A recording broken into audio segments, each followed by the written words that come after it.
Welcome to What We Watch When We Drink, a Booze Dancing Entertainment Network podcast featuring lively discussions about movies, TV shows, and anything else that we're watching while we drink our favorite boozy beverages. If you enjoy this show, please subscribe on Apple, Spotify, Stitcher, Google, Audible, and anywhere else you get your podcasts. You can also find us on boozdancing.com, and if you have any questions, comments, show or drink suggestions, email us at boozdancing@gmail.com. We'd love to hear from you. Booze Dancing is live on a Whiskey Thursday with an all-new episode. Was it Wednesday or Thursday? We don't know. It's Thirsty Thursday. It's Thirsty Thursday. Thursday. This is What We Watch When We Drink. Grab a seat, spend part of your Wednesday or Thursday or whatever day it is, wherever you are, and hang out with us for a while. We are streaming live on YouTube, Facebook, and Instagram. From the Canadian border to the Baja, from Peoria to Rochester, we have news for you. Rancho Palos Verdes, Pittsburgh, Missoula, we want to hear from you. Boise, Las Cruces, and our friends in the Hawaiian Islands, we want to talk to Aloha. you. Route 66, the I-10 behemoth from Jacksonville to Santa Monica. The Blue Ridge Parkway. Let's not forget our friends along the Trans-Canadian Highway. Pitter patter, let's get at her. We want to talk whiskey. We want to talk TV with you. Hey, boys, how we doing? That was nice. That was good. That was good. All you needed now was like a Wolfman Jack kind of invitation. How are we? Yeah, we're coming to you live from or something like that. I don't know. Something like that. Yeah, how are we, boys? We haven't been together for a while. This is a nice get-together here. Challenging for us on a work night and get together here and chat some whiskey, chat some TV. It's been a while. How are we? We are hanging in there. We got some prizes from our friends at Impex, and it's time to talk about what we've been watching on TV. Yeah. Just a reminder to everyone out there to watch these gentlemen at the murder table for their reviews of whiskey, beer, canned cocktails. What else do you guys? Coffee, tea, diet sodas. You guys do it all, don't you? We do. We've even done popcorn. Boozdancing.com. You can get it all there, or all of our socials, wherever you may find us. If you have any comments, drop them in the chat, and we'll get right to them. So, before we get rolling here, boys, we are in the heat. We are in the heat of playoff season. Have we been watching playoffs like incessantly? Oh, done. We're baseball? done. Okay, we're no longer in the heat. We're in the ice cold of playoff season. I am absorbed to endless heights with NBA, NHL, plus baseball on the side. It's a lot. It's hard to keep a full-time job. There's too much to watch. It is tough. It is. I'm missing a lot of work. This work thing getting in the way. It really does. And sleep. Sleep is that's tough when these games are so late at night too. I can't imagine how you guys did it. I just sleep. It was all East Coast, man. It was all East Coast. It was all good. Yeah. Until your team is gone. Yeah. Well, the second round I think was over before it started, so it doesn't really matter. Yeah.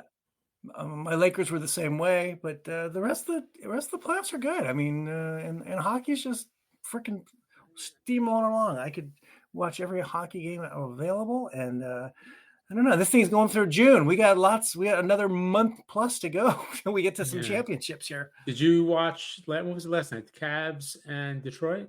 I was at a Four Roses event in Pasadena in a bar. That's right. That's and right. They had all a bazillion TVs. So yeah, I was watching some of it. I couldn't see completely all what happened at the end there, but it looked crazy. It was overtime. And I think the Cavs pulled the win out. And I saw this on ESPN this morning that it was the Avs and the Wild game went into overtime. The third period was sort of at overtime was sort of synced up to the basketball game, and there was something going on like every minute, and they showed this. It was crazy. So you would, at 10:47 p.m. this happened, and then 10:49 in this game this happened. It was wacky. It was crazy. Oh, I thought you were talking about a hockey game. They were both on the same hockey game. Yeah, the Avs and the Wild were the Avalanche. Okay, I don't know the hockey team. Avalanche. So, yeah. And then the Detroit Cleveland game's going on, and it's just back and forth with like big plays. It was Okay, I got you. and then the Avs won in overtime. So, yeah, crazy. All right. Madness. All right. Absolute madness. And then today is like only one game. It's only one hockey game tonight. It's just the Sabres and the Canadians, because basically the sports schedule is completely wiped clean because the behemoth that is the NFL makes a big deal today announcing their schedule for the schedule. We have to like shut down the entire country so we can find out when games are going to be, not when games are. I thought it was odd that they didn't sync basketball and hockey together, that they had a lot of the games the same days and travel games in there instead of mixing it up and spreading them out a little more. I think so. And doing like every other day, basketball is Monday, Wednesday, Friday, and hockey is Tuesday, Thursday. I think in the beginning rounds, in the first 2 rounds, it's kind of hard because there's so many games. But the third round is going to be much easier. Yeah, it'll be easier to sync. Probably more spread out. Yeah. Right. So it's kind of crazy this time of year. Well, the Knicks, I mean, the fact that they swept, it kind of worked out because I think Springsteen played Madison Square Garden Monday and Tuesday, or just Monday? I don't know. Oh, they played on. I don't know when the Knicks played. Knicks finished up on Sunday, but I'm saying Sunday. Yeah. Springsteen was playing Monday night at the Garden. So I guess it kind of works out that they didn't have to I'm sure they tore it down. Thought I heard that he was going to be somewhere. Was it not MSG? Somewhere else. I don't know what city it was. And he had to reschedule that date because of the NHL and the NBA. I don't know what maybe it was Philly. I don't know. I think it might have been in Philly that he had to reschedule because there was flyers and. I'm sure I can't. Well, not anymore. We got a lot of open dates, a lot of seats available. Right. Anybody want to come to town and see it all? Yeah, I don't think I can't afford a Springsteen ticket, so I'm out. There you go. All right, let's get back to the matter at hand. What we watch when we drink. We are together. It's been a while. We're gonna catch up on some TV and movie talk. See what we've been getting through, and we are gonna walk our way through some whiskeys from the fine folks at Impex JVS, the Impex collection. We have some samples from Sam Filmus and company and crew. Thank you to our friends there. So should we start with the whiskey? Yeah, we got 3. I don't know how many they released in total. I think there were 6, I believe. Okay, so we got. I do believe there were 6 on there. I think that's. Let me see if I can find out on the website while we're talking. This is edition 5 of the Impex collection. You want to rattle off the 3 that we have, and you can give us the order? Sure. We have the Filey Bay 6-year-old in a Madeira cask. We have the how do you spell it, Mike? Teaneck? 11-year-old in a bourbon barrel. And then we have a Ardmore, 14-year-old Ardmore in an ex-bourbon barrel. So they're all cask strength. They're all 50% or above. And these are a limited release. They do this every year they do this special edition of releases. All single cask, I believe. Right? Yes, correct. So. Right. I'm trying to find this stuff online. I'm not on the website. I don't know. It's in there, but I don't know. It's being a little fussy. Impex collection. Yeah, I'm looking for it. I can't find it. I mean, I can, but it's just not getting me there. It's not showing out. Let me switch mice. Let me get a new mouse. And for those wondering, Kyle Schwarber just hit a 2-run homer to put the Phillies. Well, and for those also wondering, it's 5-3 Montreal and Buffalo in the third period. So we're going to do the Filey Bay 6-year-old first, correct? Yes. I'm trying 6-year-old Madeira cask. It says it's cask 3152, 52.7%. Oh, is that all we got? That's all we got. Sorry. Is that and with the price of gasoline these days, this is a better choice. It is. It really is. Higher octane. Better might start running the car on that. Yeah. That's right. Okay, I'm spinning here. I'm spinning. All right, we're gonna pour this one. Report it. Let's give it a pour. So it's an ex-bourbon? No, Madeira. 6-year-old Madeira cask, right? Correct. And for those in the know, it's cask 3152. For anyone that cares. That's a nice little healthy. Ooh, I can smell it already. I got some on my fingers. Smells good. At least you're not licking your fingers this time. That's good. This is true. every time. Every time. You know, you drew the line and I stepped over it. Like you couldn't even see the line from where you were standing. You know, it's the Maginot line. It's a line, but not a. When's the line? I believe you're right, Angelo. I don't believe that either their website's not working right or. Okay, so it's not just me. I don't think it's you. Oh. Yeah. Smells delightful. So. Oh well, that's all right. That's right. Let me see here. Little clink, and then we drink. That's it. Clink, clink. Hey, look at that. Clink and we drink. I like that. Clink, clink, and ink. Cheers. There we go. Salud, boys. Salud, salud. Salud. It's been that too. Ooh, that smells lovely. It does. It really does. Let's see what we got. Oh, tastes pretty good too. Yeah. See, they don't even have anything on the. I mean, I'm looking at the email. There's not a whole lot on the email, either. Didn't even realize I grabbed my Impex glass. No. How about that? I have a Filey Bay cask. I got my Pete and Meat glass. Oh, look at you. Yeah. I'm going to try to find this online real quick, see if we can get some more info. Well, that's good. Ooh. Oh, that's delicious. But it's good. That's really, really tasty. I like a Madeira. It's not too sweet, but it does have sweetness. Yeah. But it's not over the top. Oh, I found it on the Filey Bay website. Did you really? I did. Really? Exclusive release with Impex. Bottle only for the United States. 274 bottles. Let's see. 52.7, 6-year-old. The Madeira. I don't want to give you some info on the flavor stuff. But that's really delicious, actually. I like that. That's really nice. I can say this is probably from actually Impex. While previous releases of the Impex collection explored the naked character of distillates in second fill wood, Edition 5 pivots to examine the interplay between quality spirit and heavy cask influence, specifically through exceptional wine and specialty casks. For this release, Impex selected a 2018 Ex Madeira single cask from our warehouse. As those familiar with our distillery know, our late mentor, Dr. Jim Swan, instilled in us a deep appreciation for specialized wood management. Our light, fruity house style was designed to interact thoughtfully with dynamic casks, and this Ex Madeira bottling is a fine example of that philosophy in practice. There you go. It's got that, baked fruit, peaches and apples, maybe. It's got some delicious stuff. That is delightful. And I think a lot of cinnamony spice to it too, though. Yeah. But not it's kind of like in the background. Yeah, the fruits up front a little bit. Yeah. Do you want me to read the tasting notes? Sure, why not? The Madeira cask lends a beautifully rich, dessert-like profile to the whiskey. You can expect notes of butterscotch, cotton candy, toffee apples, and apricot jam, all brought together with a measured, balanced finish. But I do get a spice too, that could be just the 52.7%. Yeah.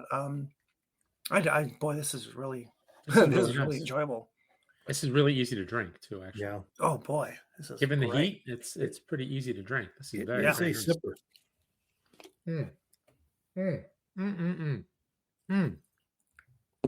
Me likey.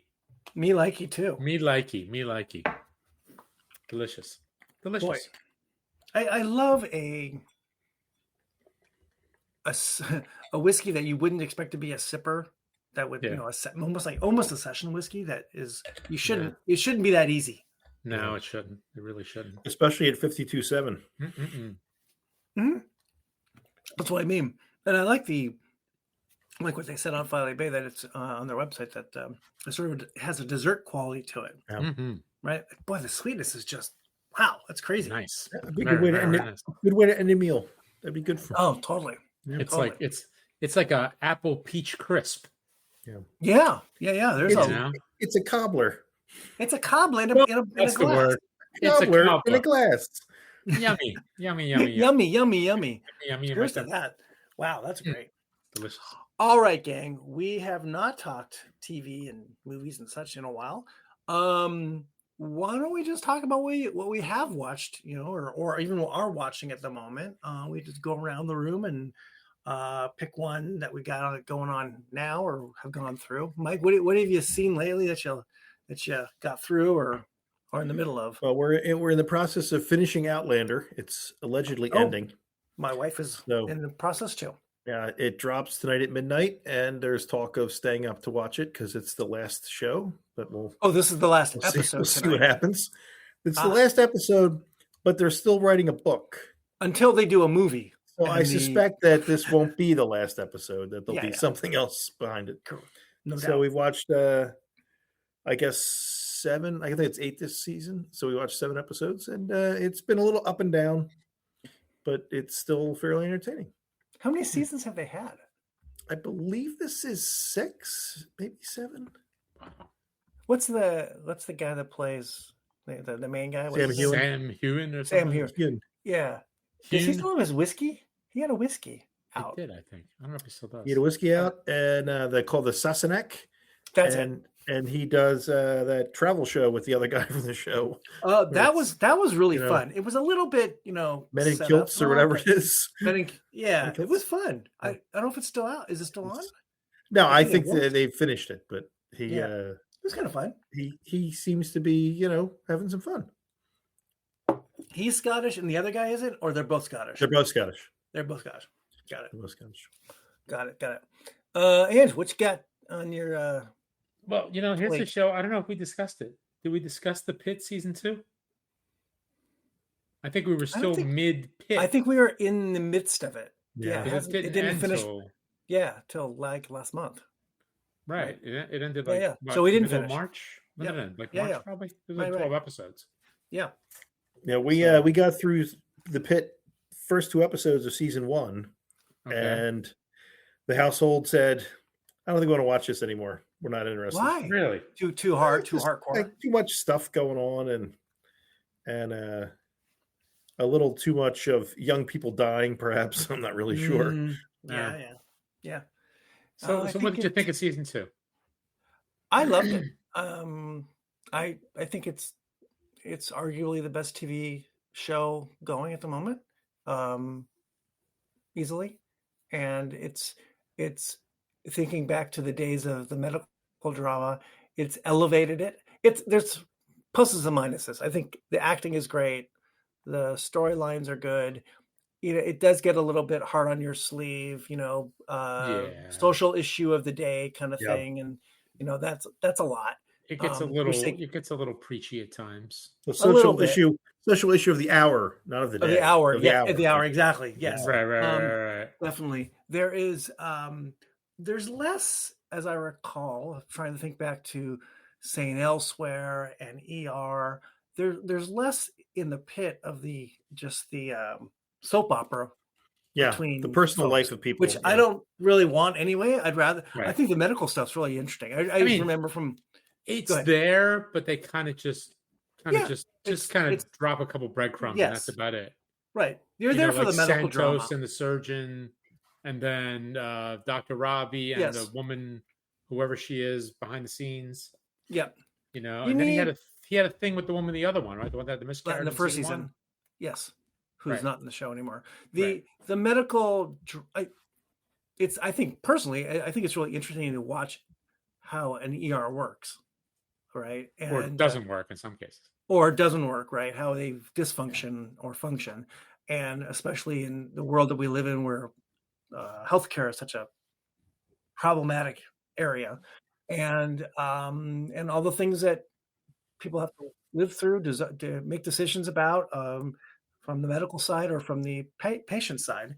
It's that I find extremely compelling, and the writing is just really good. The acting is great. I mean, it's a huge cast. It's a little bit tough to follow everything going along, but I just think it's really good, and it's elevated the medical drama from I'm sure there's other ones even out there. Like, what's one that's been on for like 25 years on ABC? Mike's has seen it all. Grey's Anatomy.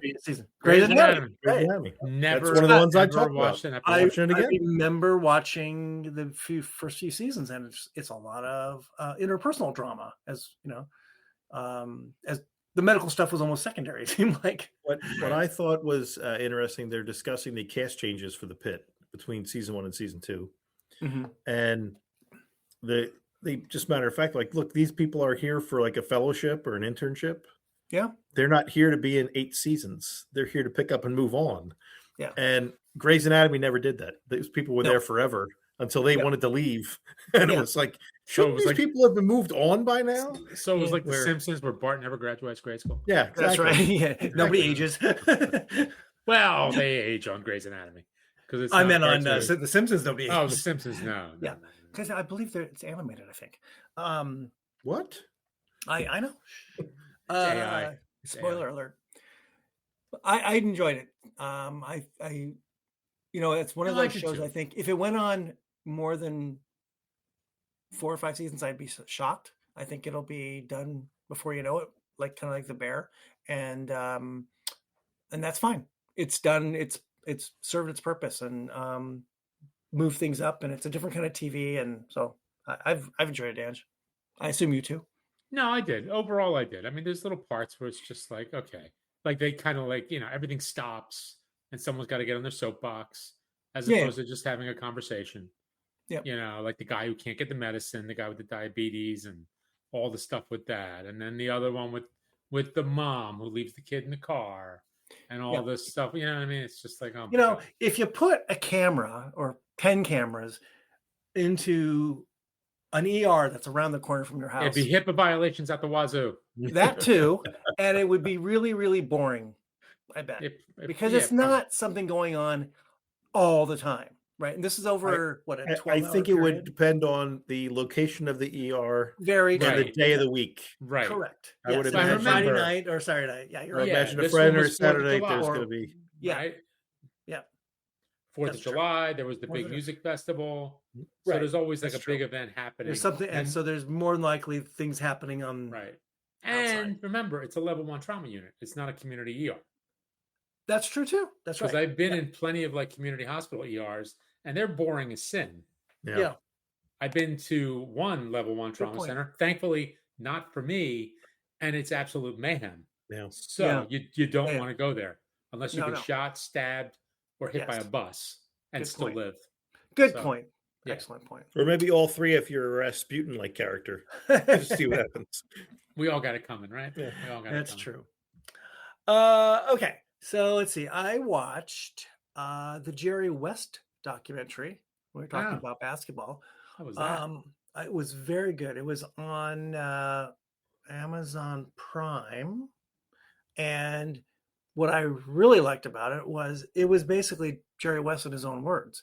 They had the filmmaker, the documentarian, started doing this, I want to say a year before Jerry West passed away, which was last year? I think it was last year. So he's almost the main voice that you hear. And so he's being interviewed throughout. The docs where they have to go back and archive interviews or have his daughter speak for him or whatever. Those aren't as good, I think, in a lot of ways, unless you're going way back in time about a character. So I really enjoyed it because it's much like his book. You get to hear about his early childhood when and his growing up in West Virginia, poor, a tough dad. His brother goes off to Korea and is killed in Korea. Really hurts Jerry West long term, and his rise through his college basketball days in West Virginia and getting to the pros and becoming the multi-talented basketball player who never could win a championship until at the end of his days. Till you brought in Wilt and finally could beat, but he never beat the Celtics until being a general manager of the Lakers and building of two dynasties throughout the 80s and 90s. So I really liked it because Jerry West was my favorite all-time basketball player, so it was great to see him. Great to hear these stories. There were some things that were missing. I think they didn't talk to some people, which I think they should have enough or at all. And I don't know why. Maybe they were edited. Maybe they didn't want to speak. Who knows? They didn't talk to Oscar Robertson. They didn't talk to Gil Goodrich. They didn't have any like archival footage of Bill Russell, his greatest enemy on the court, talking about how he was. I think a lot of people don't realize how good a basketball player he was. Top 10 all time, top 20 all time for sure. They don't even know him. So you put something like this out, and then people go, "Geez, who's this guy? I thought he was just an executive. I didn't realize he was a basketball player." One of the interesting things that comes out in this is the full admission by a number of people, including the creator of the NBA logo, that it's I was just going to say Jerry West. Yeah. And the man who created it said it, and finally, what's the commissioner's name? Silver. Yeah. Adam Silver. Adam Silver admits it. For years, it was not. It was like this quiet secret, that he is, but he's not the logo. And there was rumors that the NBA didn't want to have to pay him anything. Yeah, they come back with 60 years of royalties. Yeah, exactly. And Jerry West didn't care. So there's my name, image, likeness, money. Yeah, but what about his kids? Will his kids care? Will his family care? I don't think so. I don't think he cared. So it was very good. And let me bookend that with, there was another basketball documentary that I don't know. I think I talked about the it. ABA one. Did I talk about that? Yeah, talked about it briefly. I watched a little bit of it. It was really because there's a crossover a little bit, at least era wise, between the two, and in the late 70s and early 70s. So two good hoops documentaries. I highly recommend. There you go. Okay. Well, anybody, Mike, got another one? Watching Friends and Neighbors season 2. Oh, good. We can all talk about that. Very good. Yeah, we can. Yeah. I don't know if I'm caught up yet. The first season was kind of like a series of capers, which were fun. And this season, it's a little less caperish and a little more melodrama, but still fun.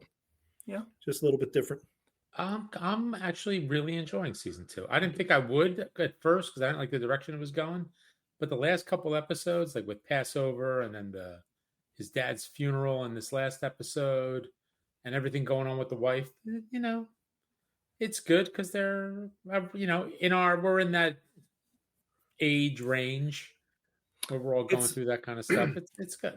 It's really good. The two seasons are very different. The caper was the big thing, right? In the second season, you've got this new character who is what's his name? James Marsden. Yeah, he's the worst. Great Gatsby.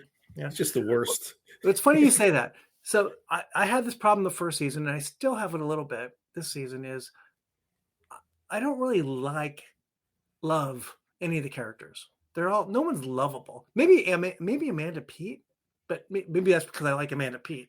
But I don't really love any of the characters. I think some of the best scenes are with the fence, Lou. Yes, and I think I think she's the only likable character. You're maybe right, and she's not, and she's barely in it this season. But she's great. She's great. Yeah, totally.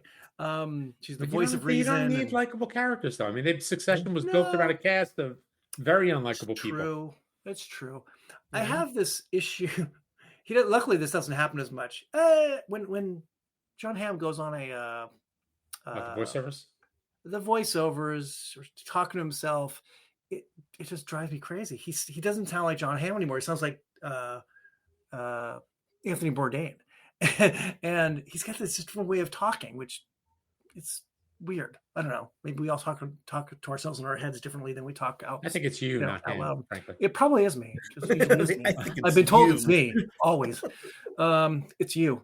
But it is an interesting season, and I thought that Passover season was good. Episode was good. Yeah, that was good. And his dad's death, Noonan. His dad Noonan was. So when you do Passover, who gets up to sing? Who what? Who gets up to sing when you host Passover? Oh, you mean? Well, there's with the prayers, this. Well, it's a joint effort, but the 4 questions, which is what they portray in that, is supposed to be done by the youngest person in the room. Okay. So usually, is that why the son sang? yes. Yeah. And so, but it's if the family's not changing much, it's always going to be the same kid. And right. So it would always, like in my house, we always might. See, that's motivation to procreate, so you can pass that. That's right. Exactly. This is right. So you don't have to sing. Exactly. Yeah. Does everybody get the 4 glasses of wine? Do you do the 4 glasses of wine? Oh yeah, definitely. Nice. If you if you choose to drink, yes. I like that too. Full, right to the top. None of these restaurant pours. No. I mean, that'd be a waste of a lot of. That would be a waste of a lot of wine because no one's gonna drink that much. But what kind of Seder are you going to? The good kind. He goes the good kind. Come on, keep it coming. He goes to a Seder at a bar. That's the difference. They have those, right? It's a Jewish bar. Does that exist? Do they have Jewish bars? Can you? I don't know. You could though. No, that'd be good. They could. Right? I mean, it'll be all kosher whiskey and wine, right? And then you could just have, just. Well, there wouldn't be whiskey because there's no whiskey during the Seder. So. Well, I'm just saying, we're in the bar for 7 days of the year. I mean, you got to be year round, right? That's right. Yes. What the hell? What kind of bar are you running? I think we have an idea. Where's that John Taffer guy? Let's do it. Come on, let's do it. Yeah, you need a rescue. I need an emotional rescue. That's what I need. I need an emotional rescue. Emotional rescue from Mr. Taffer. All right, Ange, but I'm enjoying the show. The moral of the story is I am enjoying Your Friends and Neighbors. I'm looking forward to the next episode. And how many more to see where it goes. Was there 8? Probably about halfway. Yeah, I think we're going to guess we're 4 in. I guess probably. No, I think it's like 6. Yeah, I think we're like 6 in. Yeah. Oh, we're 6 in. Oh well. Yeah, I think we're 6 in. Yeah. Yeah. What you got, Ange? Get something different? Let's see. Hold on. Let me see what else we got here. We got the pit. I just watched Legends on Netflix. Oh yeah, I do want to start that. It dropped on Saturday. I just watched it over 3 nights. 2 episodes a night. It's 6 episodes. It's really good. Did you watch The Gold? I did. I think it's the same. It's the creator of The Gold. Okay, is that the one about the heist? Yeah, that kind of changed England the in fortunes. the 70s or something. Yeah, that apparently built all those homes along the Thames or whatever. Right. All that stuff. Yeah. So it's the same guy. It's really good. I can't think of the lead actor guy. He was Steve on Coogan? that. Well, Steve Coogan's in it, and Tom there's a couple other folks. And Haley Squires in the cast. Yeah, I mean, you know them if you saw them, you'd recognize them for sure. Oh, definitely. I'm looking at him right now. That Tom Burke is the guy on that. What was that HBO show where he was a detective? Like kind of Mank? No. Yes. I know you watched it. I think you watched it. You whatever. Talking. It's not that big of a deal, but it's really good, and it takes place around the end of the Thatcher administration in England, and heroin is running rampant, and heroin deaths are happening all over the place. So she kind of does the she takes that hard line on drugs, like I guess Reagan was doing around the same time in the United States. But unfortunately, the Brits didn't have the money to throw around like we do. So there's no DEA, there's no FBI, there's none of that. So the customs agents who are supposed to keep this stuff from coming into the country are kind of, what do you want to call it? Kind of, they run a detail to try to infiltrate the Turkish mob. And I think there was a mob in Liverpool that was bringing the drugs into England. Mm-hmm. So they run a little undercover operation with like basically 4 people. And it was good. It was really, really well done. It was tight. There was no wasted time. The acting was great. It was a really good show. I think you like it. Like those 6-episode shows. It's good. And it's well done. And they don't go over the top. It's not like they're like an hour and 15-minute episodes. They're all under an hour. They're very efficient. It's good storytelling. Nice. I want to watch really it. Well done. Definitely. It's really, really well done. And you know what always amazes me with all those shows? That if you watch The Godfather and they talk about bringing drugs in, they basically give you the precursor about how this is going to be the end of the mob. Yeah. Right. And then you flash into the early 80s, and that's the end of the mob because they basically brought a poison into towns and people are a little upset about that. So now people got to pay. Right. Yeah. Well, it's not just that though. It wasn't. The whole thing was the sentences, right, for drug dealing, and that's when everybody started to flip. Oh, they started ratting on each other and everything else. But but if they kept doing all the other things they were doing, they wouldn't have seen any of that stuff. Yeah, if they just stayed away from drugs, this wouldn't have happened. Right. But the mobs would still be as mobby as they ever were. The money, man. It's all about the money. Yeah. That money's too hard to say no to. Yeah, totally. I'm gonna watch it. It was good, Mike. I think you'd enjoy it too. It was really, really good. It's really well done. What's that one guy's name? Tom Burke or Tom Birch? Tom Burke. Tom Burke. He's really good. He's really, really good. He gets very intense. He plays the guy who's kind of, really, really getting in there as like the mole or, the inside guy. And the legends thing means that they're creating this other identity, and that's their legends. Got it.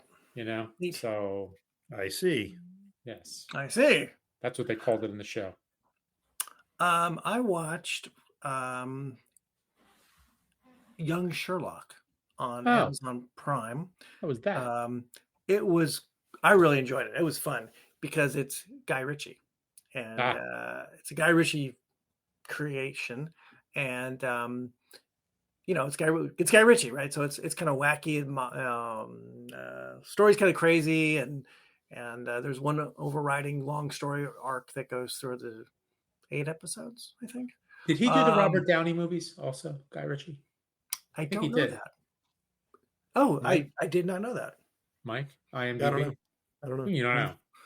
I don't know. What do you mean you don't know? I don't know. He knows everything. Oh my God.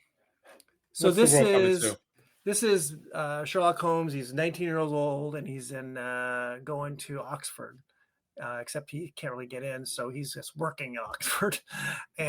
But he's Sherlock Holmes, so he's got this ability to. Is he a mathematical genius? And he's a janitor. Yes. And then he meets Robin Williams, and Robin Williams basically. It's pretty much it, except his Robin Williams is a guy is James Moriarty. His guy Donald. Well, his actor's name is Donald Finn, he's in other. We've seen that guy in various places too. It's good Sherlock hunting. It's good Sherlock hunting. The guy who is the star, his name is Hero Beauregard Faulkner Fiennes Tiffin, and I believe that's right. That's the actor's name. Hero Beauregard Faulkner Fiennes, like Ralph Fiennes, Tiffin. And I believe he's actually related to Ralph Fiennes. Mm-hmm. You know what he sounds like? He sounds like one of those dogs from like the Westminster Kennel Club. Yes. Yes. Oh my God. Names. Yes. Colin Firth is in it. He's great. I like Colin Firth. He's fun. He's really fun. I mean, of course, it's Richie, so it's the whole thing is very fun. It's a little madcap, and and you wonder because it's sort of based on the Arthur Conan Doyle character, so it's got to have some connection to the books. And at the end, and during this season, Sherlock Holmes and his Moriarty are buddies. They're solving this crime that happens, and but we know from the books they become enemies. So you wonder where this is going to go. And I think I saw that it actually got picked up for another season. So I liked it. It was really fun. We enjoyed it. So Sherlock Holmes on Amazon Prime. So, okay. Shall we have another whiskey? Yeah, I was just going to say number 2. Yep. Number 2. Yes. Number 2. We are popping this. Open up another one. This is, again, remind everybody, this is boozdancing.com. What we watch when we drink. We are talking whiskey. We're talking TV that we have been watching over the last couple months. Our second whiskey is the Teaneck 2013 11-year-old ex-bourbon barrel from the Impex collection. By the way, yes. Did you notice they changed the sample bottles and they look very familiar? They look like mine. Small versions of the ones you send out. Yeah, that's a pretty common style. I like them. Yeah, you're right. Yeah, I like these. Medical grade sample bottles, right? Medical grade samples, right? You can exactly. I don't want to say what you can put in there. Let me Depends see how, if I can. depends how long this podcast lasts. That's right. Yeah, I'm gonna look and see if I can find any information on it. While we're sniffing away here. Smells delicious. It do. Again, also, what's this one? 56. Yep. Not singeing the old nose hairs. Not too vapory, no. No, not at all. I mean, it might be different when I taste it. I found something on a retail website. Oh, okay. Not a whole lot of information actually. It's mostly tasting notes, which we don't want to do yet. Not yet. Let's see. I'll do a little sniffing here while we talk about it. A little light and fruity. Shockingly. At least on the nose. It's kind of light. I'm getting a little more biscuit on this one. Yeah. Oh, yeah. Most definitely. Biscuit, yeah. Well, you're talking bourbon barrel, not a Madeira cask. So, right. Very different. Yeah. All right. Take a taste. Let's see here. Here's a little bit of information.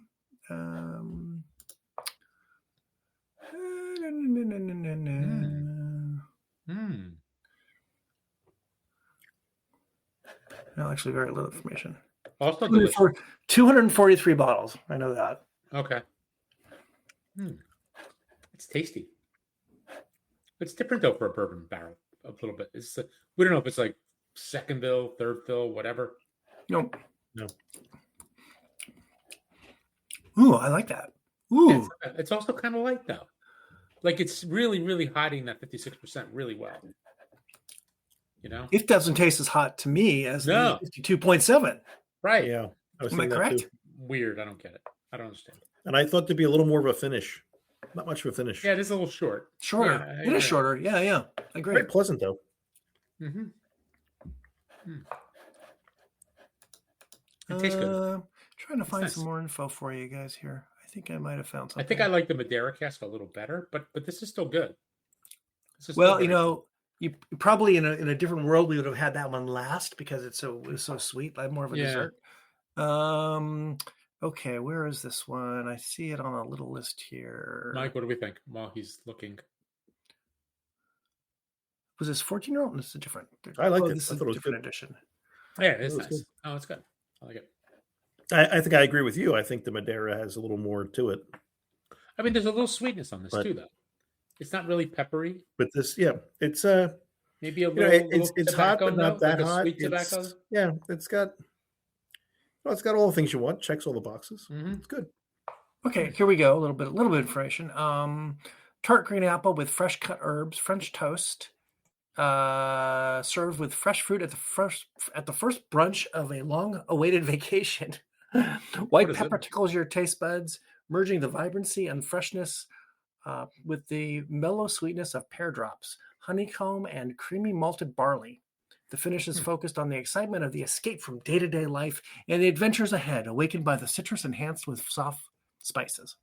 Would you read that? Scotch Malt Whiskey Society? I don't know what this is. Some weird website that has a review of each one.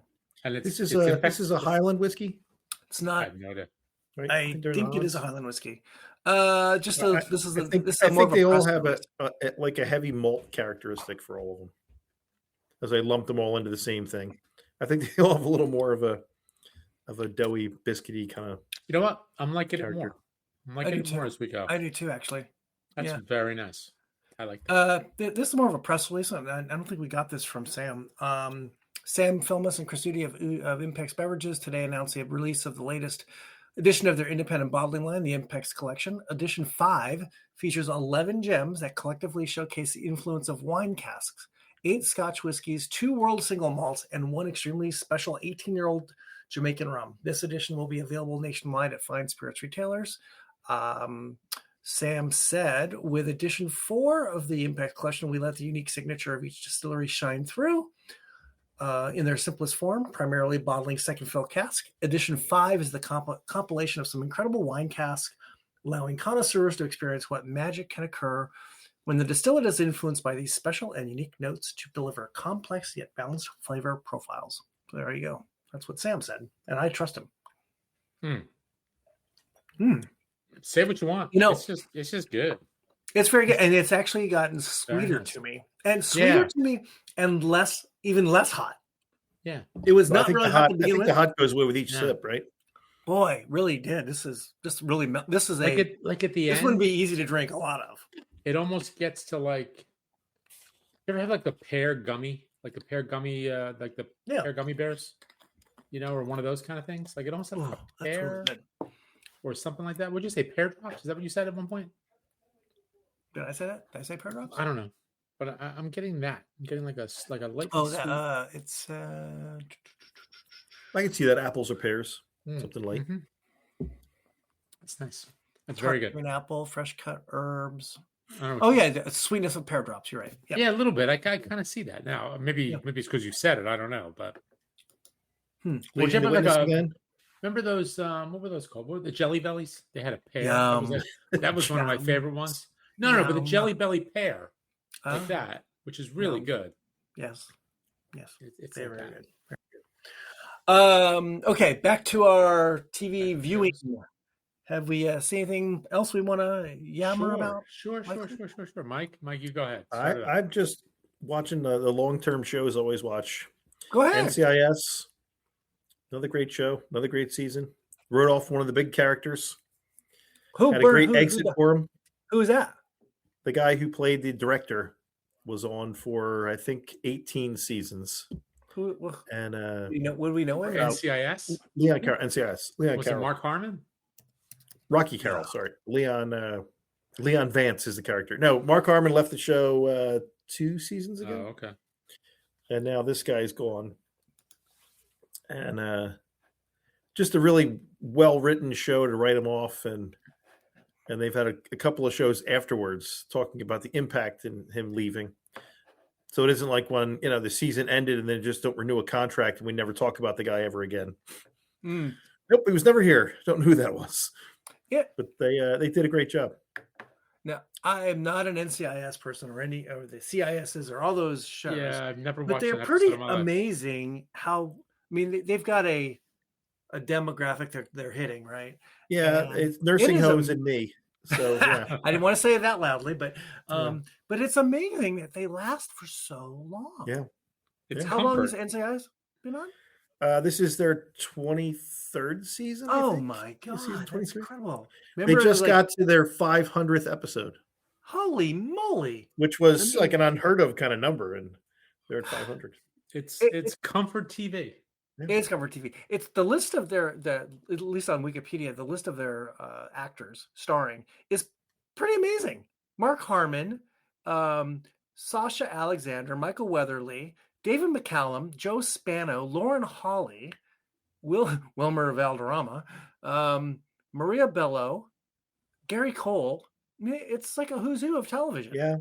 They get a lot of people who are kind of like, yeah, I can do a season, sure. And then they wind up staying for 5.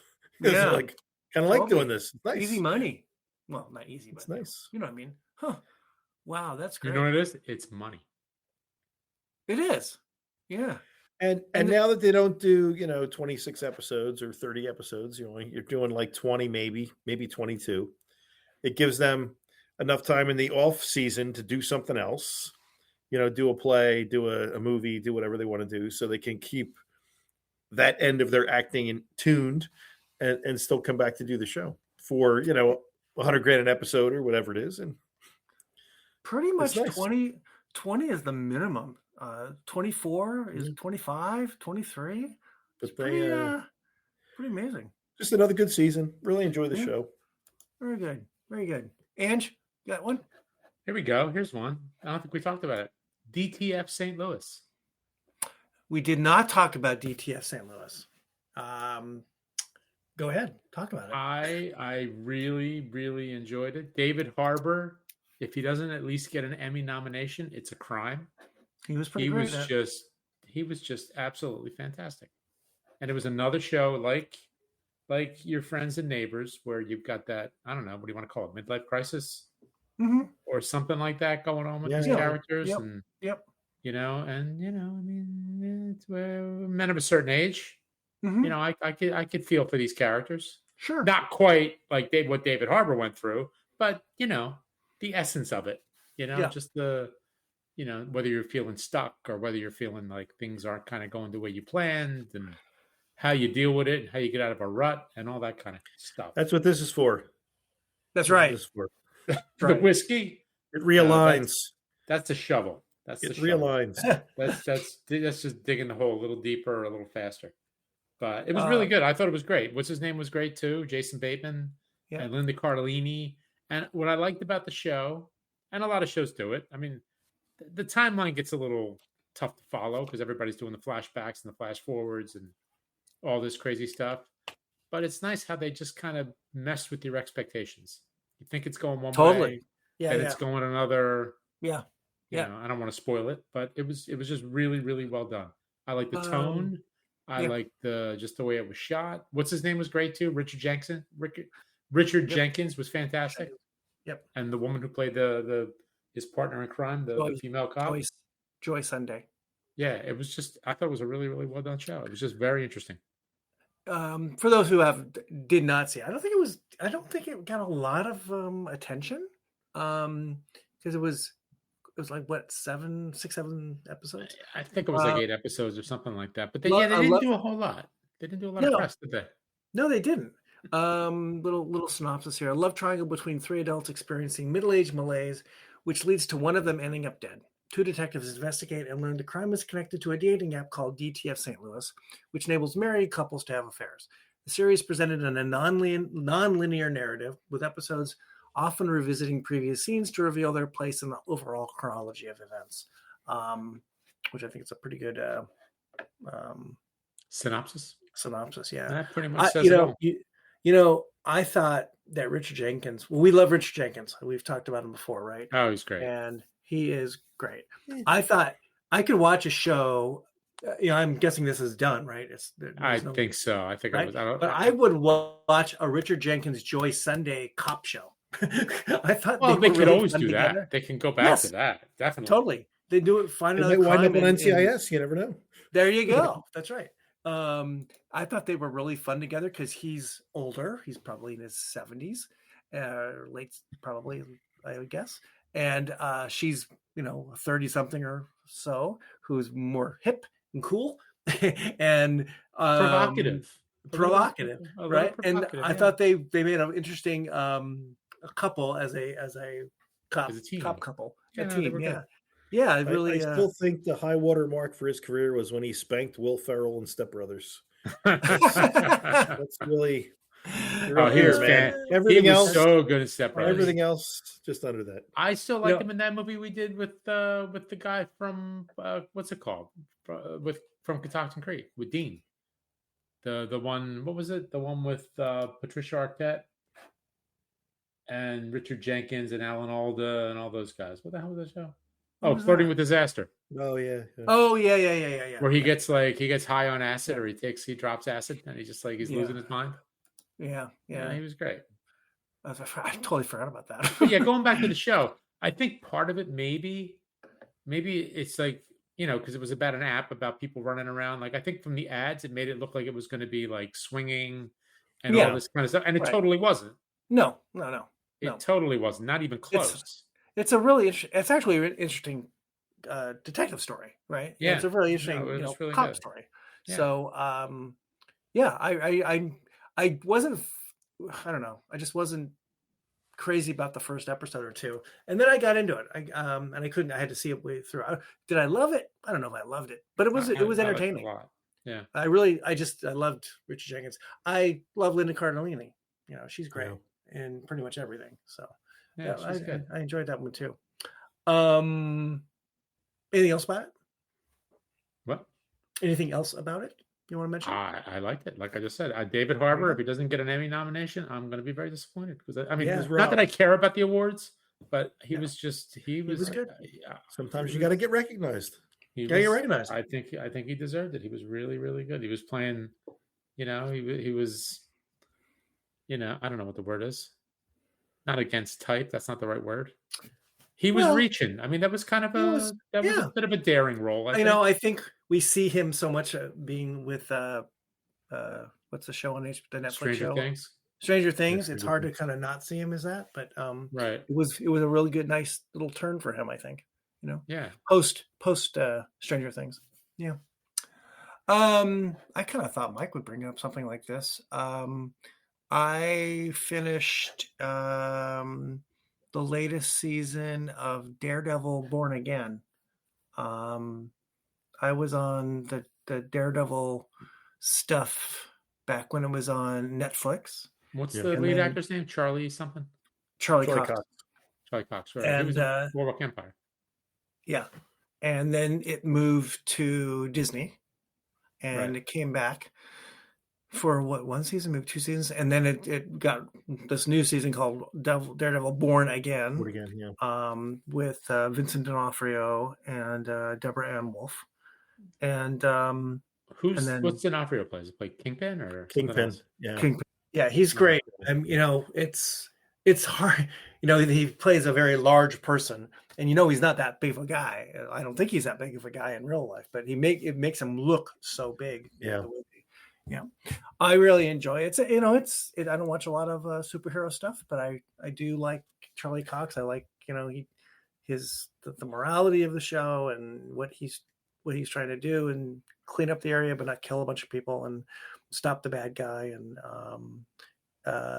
it also incorporates towards the end other characters from that little mini universe. Right.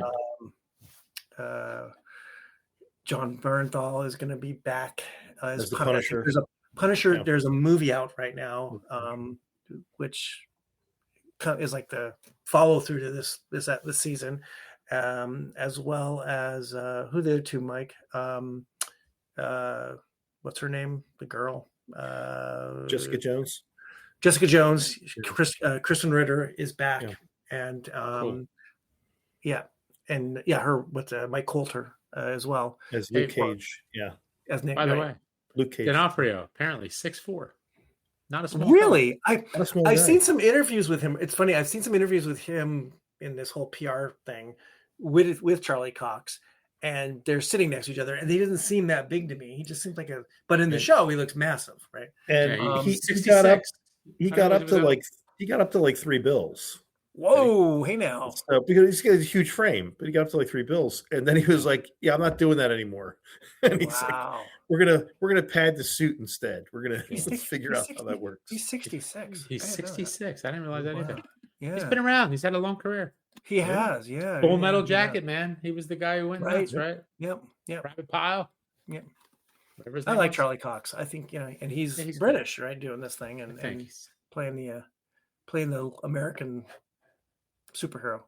So he's British. It's what they do, man. It's what they do. They do. They come here and they steal our jobs. They really do. They say you won the American Revolution, but you know what? We're better actors than you. That is right. Keep them out. Right. So that was my other one. Any more on this round, boys? Anything else? Trying to see what else we got here. Here we go. Something I'm currently watching. Yeah. Euphoria season 3. Well, I've never watched Euphoria, so you have to fill me in on Euphoria. Is a lot. It is a lot. It is borderline. No, it's not borderline. It's over the top. It's definitely over the top. Which is it? It's over the top for sure. But it's interesting. Season 1 was good. Season 2, not so. I mean, it was okay till the end. It got a little. It got to be actually way too much for me, and I didn't enjoy it. But season 3 is interesting. I'm kind of curious to see how it goes. I mean, to be honest, if you like Zendaya, she's fantastic in the show, and her storyline is kind of. I mean, she's the center of the show. I almost wish they focused. She's in all 3 seasons. Yeah, I almost wish they just kept it on her, and just kind of had everybody else as like an incidental character, as opposed to because the other characters aren't as interesting. So, but her current storyline is I can't go into a whole lot of detail because I don't want to spoil it for anybody. But it's been hit or miss. But the Zendaya storyline's been really good. And it's Sydney Sweeney's the other big star in it, right? Yeah, she's oh my god, she's insane in this season. It's absolutely nuts with her because she's like, yeah, she marries this guy who was her best friend's boyfriend, and his dad, the guy who was the guy that died. He was on. What's the medical show you like, Mike? Grey's Anatomy. Yeah, Grey's Anatomy, the one that died. Eric Dane. Eric Dane. Yeah. Yeah. So she's married to the guy who plays Eric Dane's son in the show. Eric Dane's character in that show was insane, also, because he's like a closeted dad who was, he grew up in this, 70s, 80s, whatever it was, couldn't really be himself. So, he's married, he's got a couple kids, but he's got his little side flings going on. And there's all kinds of crazy shit going on with that one. So, but the Sydney Sweeney part. So she's married to this guy.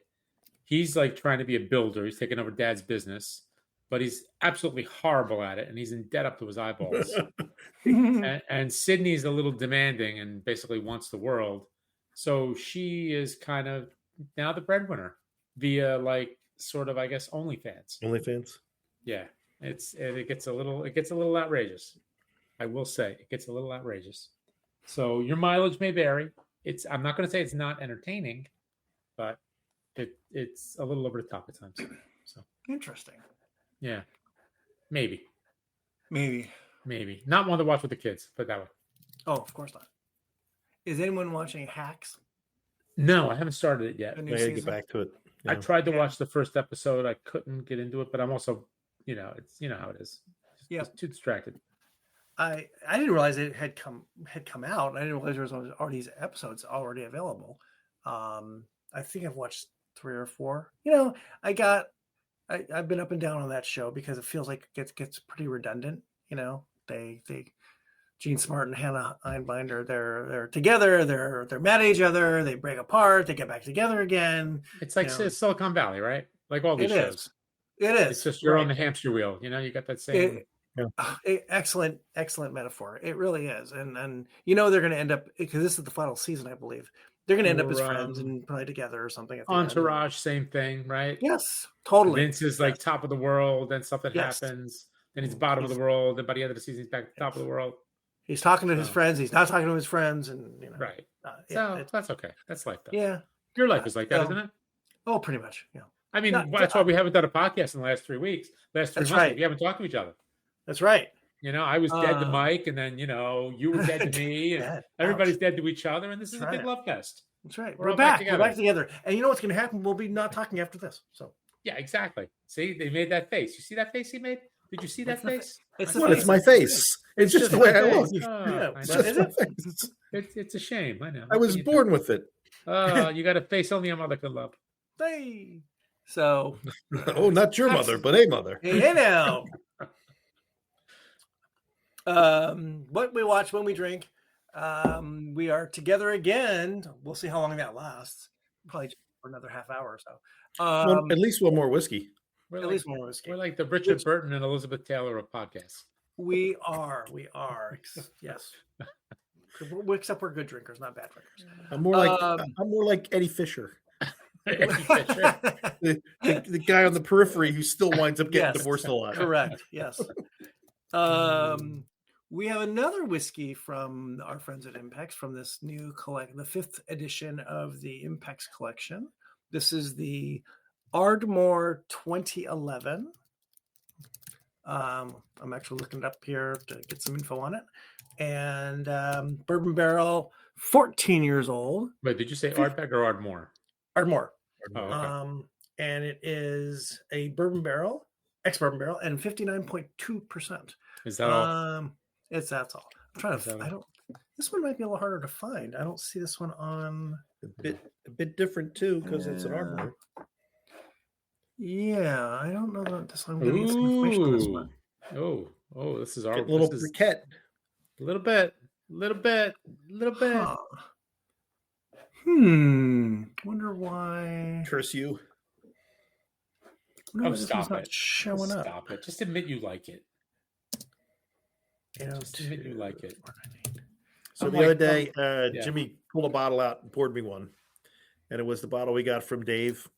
Oh, that the Lefroy. Is that what it was? Lefroy. Yeah. And with the juicy bits. And Jimmy's looking. I said, "Look, hold it up to it's. Oh, there's bits. Ooh. There's bits." And then I was cursing you and telling him this was all your fault. This is a good one. I'm like a smack I can dealer, tell. you know? I give you that first hit for free, and then you just can't get it. Mix, and then you're just trying to score some peat somewhere. Exactly. You know what you're doing right now? You're chasing the smoky dragon. I think so. I can tell you that there's 163 bottles. Now that's rare.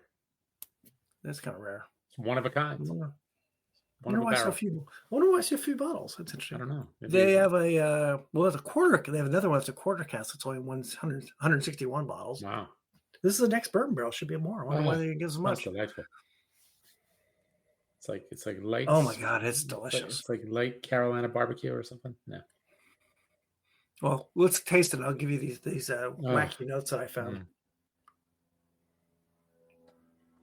I'm getting like a cut grass and peat.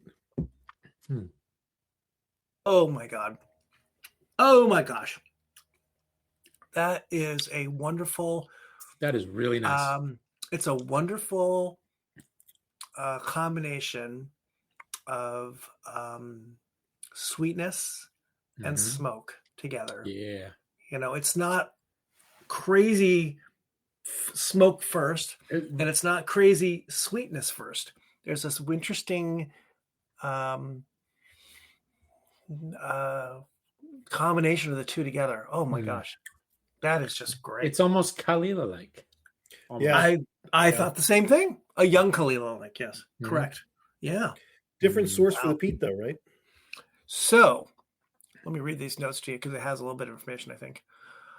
So I guess Ardmore is a Highland. That's right. I believe a touch of sea salt, softened by honeyed vanilla and warm wood, calls to you on a Highland sea breeze and meets you with the memory of a wood-fired oven where shortbread and a touch of vanilla sweetness dances across your tongue alongside gentle peat smoke. The memory finishes with you surrounded by those you love at an evening bonfire, sweet, smoky, and warming. You know what I say to that? Yes. Just say yes. I think Kalila is a clam bake. I think this is more of a, making a good brisket. It's the delicious sauce you're going to put on top of it. That's good. That's really, really nice. I think we got 3 winners here. I didn't read this to you guys earlier. Whatever this thing is, I found at some sort of, I think it's a PR release. There's some weird website. So this says it's the MSRP on it's $150. The Tianic, if people are listening at home and curious about this stuff, is $125, and the Filey Bay, if I can find it on here, Filey Bay. I don't see that one yet. Filey Bay. It was not listed here on this website. So they're, $150 and below. I wonder why that's not here. Filey Bay. Yeah, I don't want to see that one. But this one might be my favorite. Yeah, I think I'd probably take this than the Filey Bay than the Tina Nick. Not that there is a loser in the group, but somebody's got to finish third. But I said earlier on the last round that that second the Filey Bay might have been good to be last because of the sweetness of it, but this thing is so it's a good peak pounce. Yeah, I think we drank them in the right order. I think we did too. Now thinking about it, now that we've had all 3, most definitely. Yeah. Chris, you, Angelo, and your Pete. Oh my gosh, it's so good. Wait, it just grows on you. The second is better than the first. The third is better than the second. That's really good. And the 59.2 doesn't even show up. It doesn't taste like 59 to me. So you try to stand and you realize you drank a whole bottle, and I know. You can no longer see out of one eye. Crazy. It is delightful. It's really good. I don't know, and I can't really pick a winner of the 3. They're all very different. They are different, and I would tend because I like Pete. I mean, that's your thing, right? It's your wheelhouse. Come on, man. It's like telling us you can't pick a favorite child. Sure you can. Sure you can. None. Sure you can. Exactly. None of them. Get out of my house. I think I go with the Ardmore. That's really just delicious. It's very, very good. Really good. Boy, Yeah, it's boy. And the price point you said was $150. It said 150 was which is the $10 plus $10 for every year. That works out to be the same thing. 14 years. Yeah. You could probably get it cheaper somewhere. Yeah, 14 years. That's what you'd expect. Around that same number. Did anyone have any other shows they're looking to watch that they are they're maybe just starting? I did watch a movie. What did you watch? I watched Harvey Supreme. What's that? The one with what's his name? With, the table tennis thing. Timothy Chalamet Ding Dong. Yeah, exactly. Yeah, that guy. No, he's dead to me now. I was liking him after the movie, but then watching him, center court at the Sixers game with the Knicks. I'm like, really? I hate you, smug little bastard. So he's funny. Dead to me. Him, Ben Stiller, Jon Stewart, they're all dead to me. Spike Lee with his stupid glasses. They could all. I saw Project Hail Mary. That was I saw that too. You saw what? I'm sorry, what was that? Project Hail Mary. With Ryan Gosling. Which was Ryan Gosling. Right. Yes. In an outer space movie, which was very good. He's just surprising as an actor. You just wouldn't expect him to be able to play Ken and to play this character. What do you mean? He's really good. He went to the Disney training school. I didn't say he shouldn't be able to do that. I'm just surprised. And that Mickey Mouse Club, man. That Mickey Mouse Club group is it's him, Timberlake, Christina Aguilera, Britney Spears. They know what they're doing. Like boom, boom, boom. The only group better than that's probably the cast of Freaks and Geeks with your Linda Cardellini. Wow, that's probably the only one better. That All-Stars in there. That might be the one, actually. Project Hail Mary, and we just saw Devil Wears Prada 2. Oh, how was that?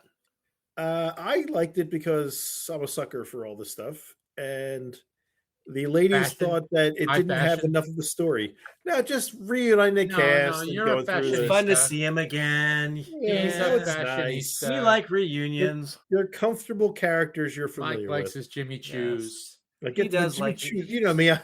I'm a total fashion plate. He is a fashionista. Absolutely. He totally I'm more like a paper plate, but that's a different story. My goodness, my Louis Vuitton, or my goodness. Yes. We saw that. I thought it was good. It's supposed to be fun. Anything else? Let's see. I started watching Widow. Well, not starting. Through it, going episode to episode. Widow's Bay on Apple. What do you think of it? What do you think? I like it. The first episode I wasn't sure about. By episode 4, I gotta go back. I really enjoy it. It is I guess it's a comedy horror thing, I would guess you'd call it, starring Matthew Rhys, and and it's got Stephen Root in it, and it's pretty much hard to Matthew Rhys. It's hard to go wrong. Even Rhys, right? Yeah. The woman that wrote it, she was a writer on Parks and Rec, Kitty Dippold. And so she's got some background, and so it's a dark comedy. It's about a little island, in the Northeast, and Matthew Rhys is the mayor, and he's trying to take this island up another level to get more tourists and bring in more money, right? And his goal in the beginning is to get a New York Times writer to write something about this little island. In the travel section, and then promote it, and boom, we're going to get all these people. Except that the island has a mystery, and Stephen Root knows it, and no one else does in the beginning, and it's kind of dark, and that's where this thing is going. And it's oddball characters everywhere, the local zany people. Fish out of water, because Matthew Rhys isn't from the island. He's import, and a Welsh import. So it's fun. That's right. Another guy taking a good American job. That's right. And but he plays an American. Have you heard him speak without his accent, Mike? Never. I mean, but I'm sorry, like his normal voice. Have you ever heard his normal voice? No, never. Oh, he's got a crazy I've never heard him. listen to our boys Jason and Joshua. He's been a guest on Single Cast Nations podcast a couple times because he's a Pandaren guest, ambassador. Really ambassador. Pandaren. Pandaren. Oh, okay. I don't know why I'm thinking like the Welsh whiskey. Yeah, I know what it is. No, but I'm thinking like the Pentaveret. Did you think the Pentaveret? The Pentaveret. the Queen. Rothschilds, the Gettys. Colonel Sanders with his wee beady eyes. Teddy Pendergrass? What? I don't know. Eddie P. No, Billy Boy. Billy Boy. It's funny. He's funny. Does he do any acting in his regular as voice? a Welshman? As a Welshman? You know what? He probably did when he was younger. He had a series. Didn't he have a wine tasting show? A wine tasting show. He had like a wine tasting show. Like a reality show? Yeah. Him and I think Jamie Dornan. Oh, that's even wackier. I think that's bizarre. It might be called The Wine Show. Let's call it The Wine Show. I think it's called The Wine Show. Where's Dawn Davies? Doesn't Dawn Davies have a wine show? It? Or she's the whiskey show and the rum show and the cognac show? Or maybe it's not. Maybe it's the wrong one.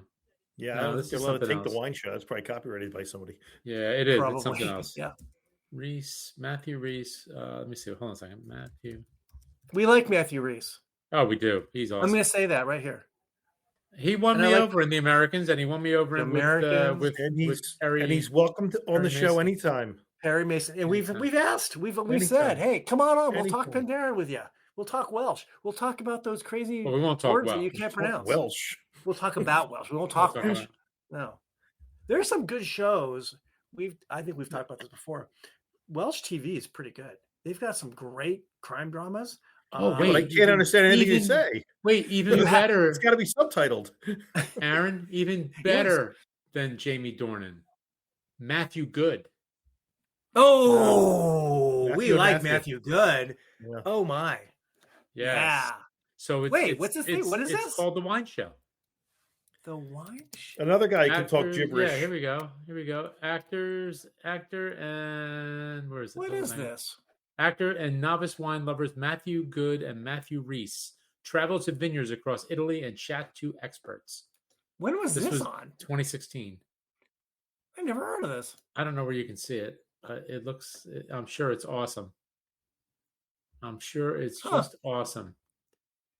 Yeah, Matthew Reese and Matthew Good. Oh, so you never seen it? I may have seen bits and pieces because I'm sure there's clips on YouTube. Dominic West does a little thing. James Purefoy. Who's he? I can't think of his name. I know who he is, but I can't think of who he is. More guys that you can't understand anything they say. Yeah. Oh my God! The picture I see of Reese, he's got this full beard. Wouldn't even recognize him. They got 19 episodes. Looks like an axe murderer. 19 episodes. Travel to Tuscany. Travel to. Wow. Yeah. Huh. So we got one last thing to talk about, Aaron. One last thing to talk about. What are we talking about? Gary, Indiana. So I don't know. I think I need to watch it again because I didn't know what to expect. Yeah. And I'm Does Mike know what we're talking about? No idea. What we're talking about? So season 5 Music of The Man, Bear is I think. coming out? Music Man? No. Is that what Gary, Indiana is? No. Season 5 of The Bear comes out. You, my friend, you are trouble. You start with T and you end with E. It runs with P and let's go poo. Poo, that's right. Anyway, yeah. So it is. Is it like the pre first episode? Is it going to be? Is well, it's obviously it's confusing because of where it ends and how it ends.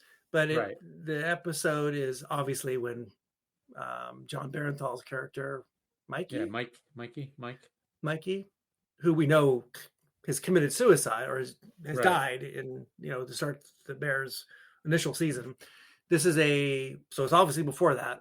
He and Eben Moss Backrack, Richie, go on a road trip from Chicago to Gary, Indiana.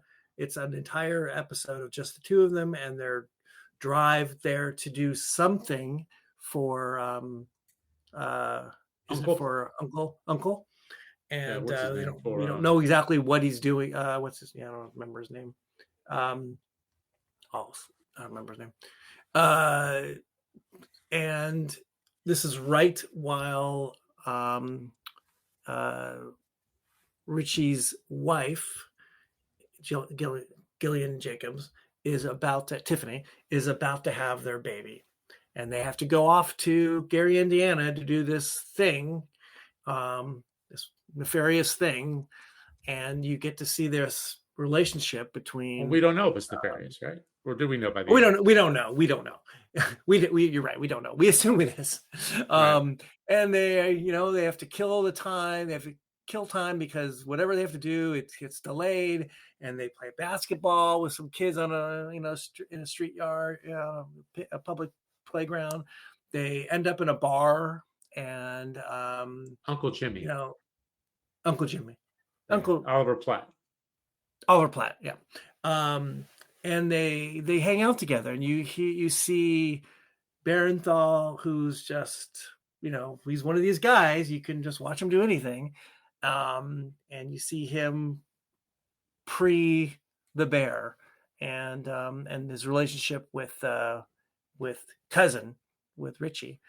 And it's basically I think it's an hour episode. Yeah, it's about an hour. About an hour. And all the while, Richie has to he's kind of nervous about getting back, because he tells Tiffany he's going back by 5:15, back to Chicago. And you get to see the relationship, and we don't probably want to give away too much, but it is a precursor to the very first episode of the 5th and final season of The Bear, which is in a couple of weeks. Right. So it's a little movie. And I really, even if it makes zero sense, I just like watching these two people together, and these two actors, and watching Barenthal do the Barenthal thing. Just intense. Yeah, everything he does is nefarious, though. So it's true. Right. This is true. Right. If it started to go nefarious, I wouldn't be surprised. Yes. Yeah. And there's another person in this episode that I think we all love. Marin Ireland.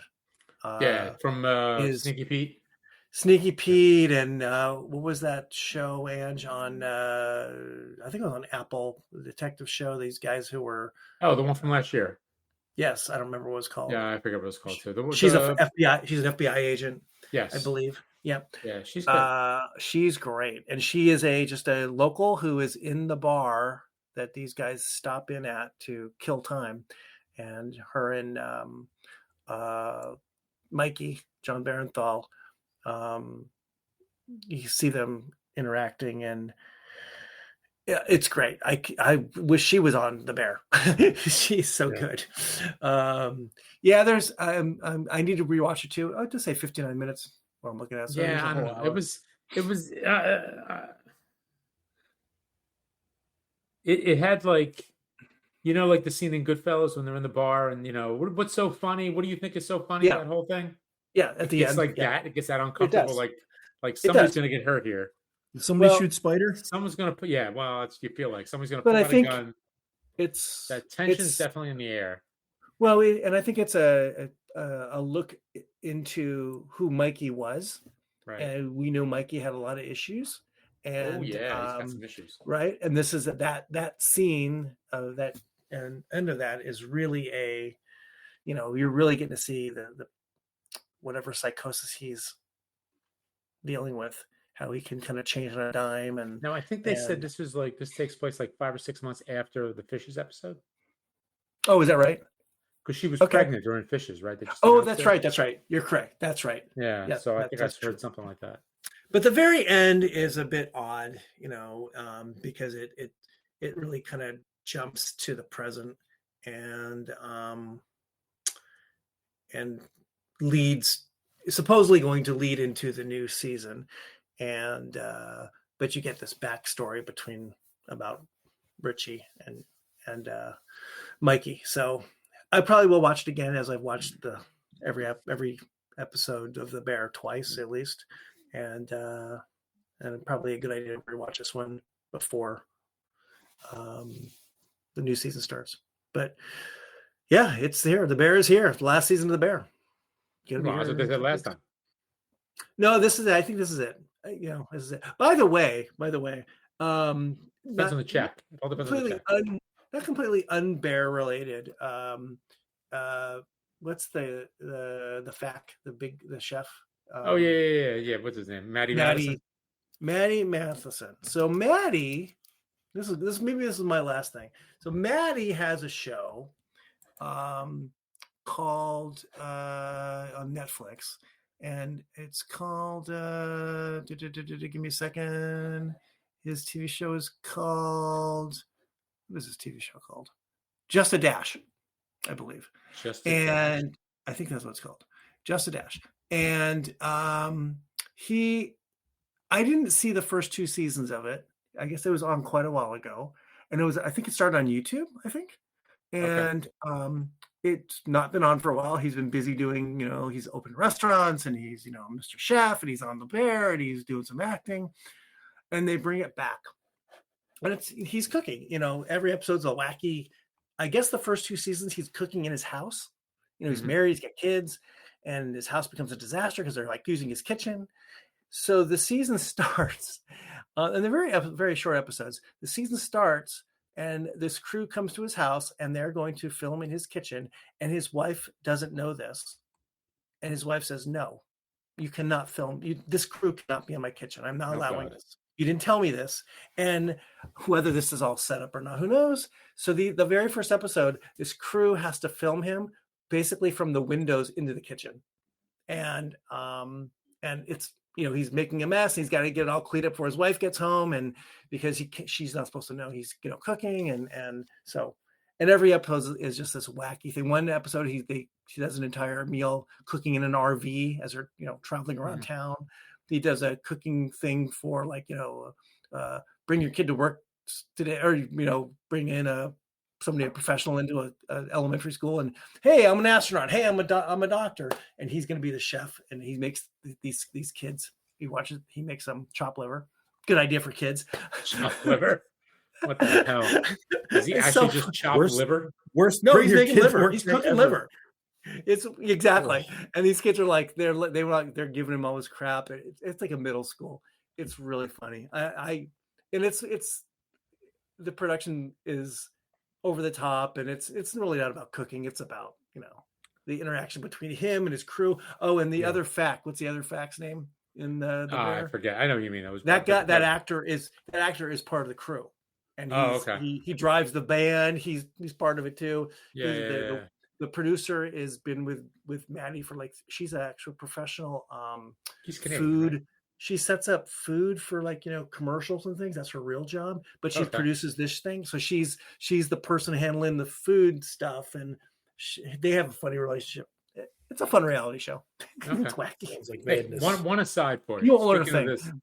Speaking of this thing where you just said, you don't know if it's a setup or if it's for real, if it's just for the show. Did you ever watch on YouTube? Did you ever see those Drumeo videos? Oh yeah, love Drumeo. Where they'll have a drummer on there, and they've never heard this song before. Yeah, which is hard to believe. Come on, yeah, seriously. Yes, seriously, you're in the biz. I've never heard Alice in Chains before. Really, never, ever.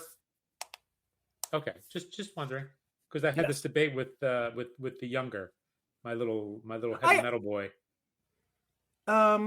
He's like, there's no way. People never heard these songs. I don't know. Drumeo is pretty legit. I don't think they make this up. Oh, you think they're just totally making it up? I don't know. Completely? I mean, it's not like they're taking. So. It's not like they're taking man off the street. They're taking Stuart Copeland comes in. I never heard Pearl Jam before. Really, you never heard Pearl Jam before? Really? I never heard The Police before. Yeah, exactly. Like what? Who are those the very first one I watched, which is ironic, was this German drummer, a woman, who had never heard this Rush song. And she knew of Neil Peart, but had never heard the song. And because that's understandable, because Rush sucks. It's understandable. Hey. And see now you're dead to him again. See now, here we go. The circle begins. 3 more months. All right, 6 months. Next episode. It's like Groundhog Day. You're never going to get to 100 episodes. Real winner. I don't know. It does seem a little bit outlandish. You had never heard that song ever, even by mistake. Well, wait, never heard the song or never heard Rush? Never heard the song. Well, maybe depending what the song. But it was I think it was Tom Sawyer. It's a pretty. How do you not hear Tom Sawyer? Exactly. Well, so I'm sort of agreeing with you, but I mean, she seemed like she never had heard this before. Well, how old was this drummer? She really young? She was like in her 30s. You know, she's not that old. I mean, not that young, but maybe. So, but I've seen a few of those episodes, and I don't know. It just seems like you can't lie about that. I mean, that would be oh my God, it'd be a big scandal if you had these people coming on and they, hey, I was in a Rush cover band. I know all the Rush songs. I never heard this song before. Yeah. And then they show a video of you playing it. Yes, and I don't think that's happened. So they must be fairly legit. I mean, they don't have that many. It's conceivable because, there's plenty of these pop stars that we know their names, but I've never ever listened to them. Look, I don't play the radio. I never had the radio on. What's after millennials? If you're after a millennial, you're not going to hear something from the 70s or 60s or something, right? So although you I remember you and my youngest talking about bands, and he's like, oh yeah, true. I know that.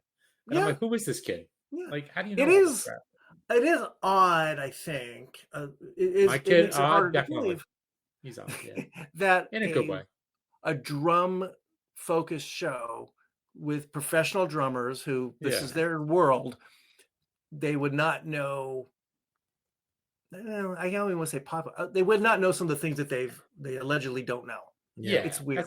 If you had a jazz drummer who didn't know a rock song, right, or a rock drummer who didn't know a jazz thing, that seems more legitimate. But I don't know. I think it's entertaining. It's kind of fun. I'm not saying it's not fun. They're well produced shows, but just saying they do some really interesting. There's an episode with Phil Collins.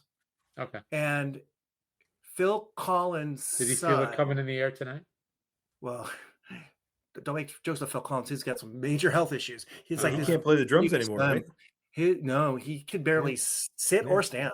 Really? But they interviewed him, and his son interviewed him. His son's a drummer, and his son's been drumming with Genesis for a while, I guess. And they rebuild from the ground up Phil Collins' drum set, and it's pretty cool. And as they're doing this interview, his son is rebuilding this drum set. From the floor up, it's pretty cool. I think his son might work for Drum. Yeah, I think he does a bunch of stuff for him. So he lives here in LA, I think. Yeah, the Drumios, they're up here on the West Coast. I think they're in Santa Barbara. So who's Phil Collins?